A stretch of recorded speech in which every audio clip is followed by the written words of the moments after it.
Hello, good day. My name is Garrett Monroe, and welcome to the story of symbolic interactionism.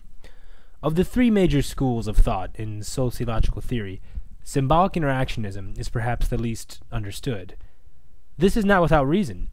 Symbolic interactionism is the late kid on the block, and therefore must take account for those perspectives that came before it, both structural functionalism and social conflict theory, as well as make sense of a rapidly changing world.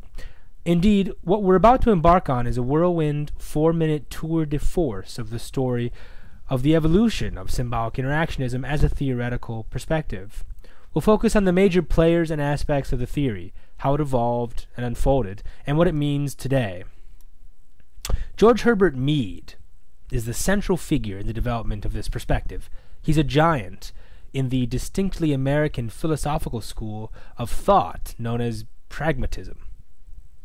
While pragmatism goes back before Mead, he contributes to its development and enrichment, and specifically its application to socio-psychology.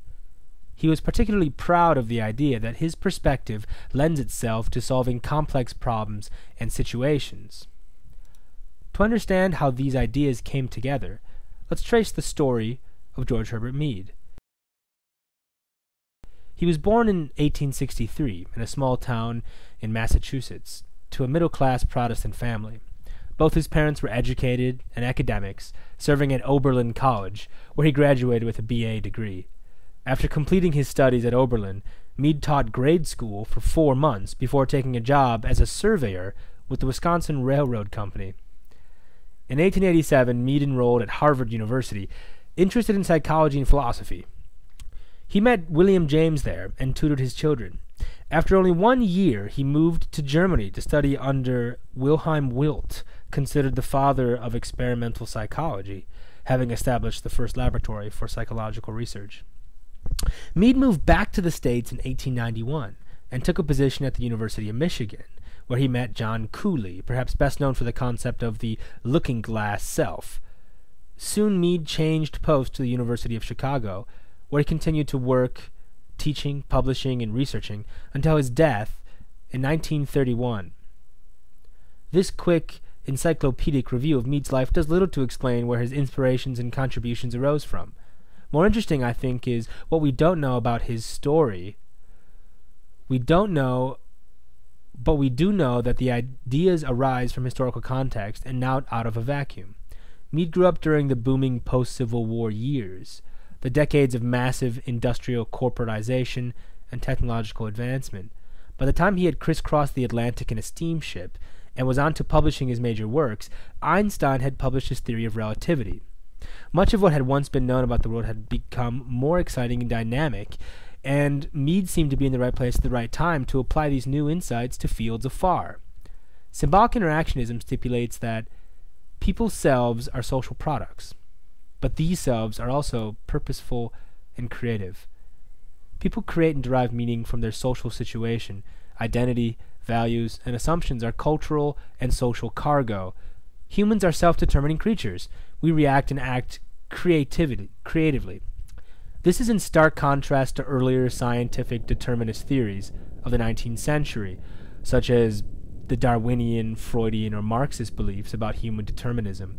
This marks a shift in continental and American philosophy as much as in 19th and 20th century thought.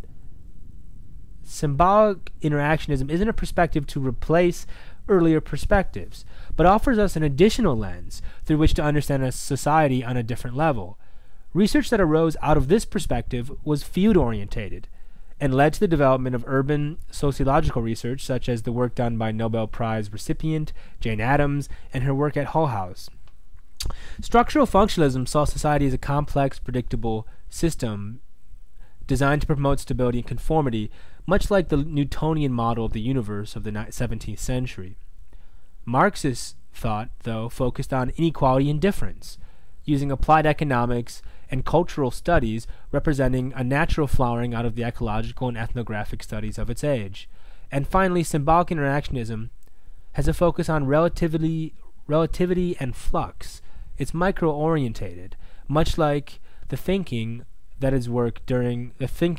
arose at the time So of in its conclusion, development. What I hope we've gleaned out of this brief look at the story of symbolic interactionism and its key player, George Herbert Mead, is an understanding that these ideas, just like the theoretical perspectives that came before it from Emil Durkheim and Karl Marx, arose from the historical and economical circumstances of their time, in this case, late or early 20th century thinking. And they continue to have an influence on sociological perspectives and research today.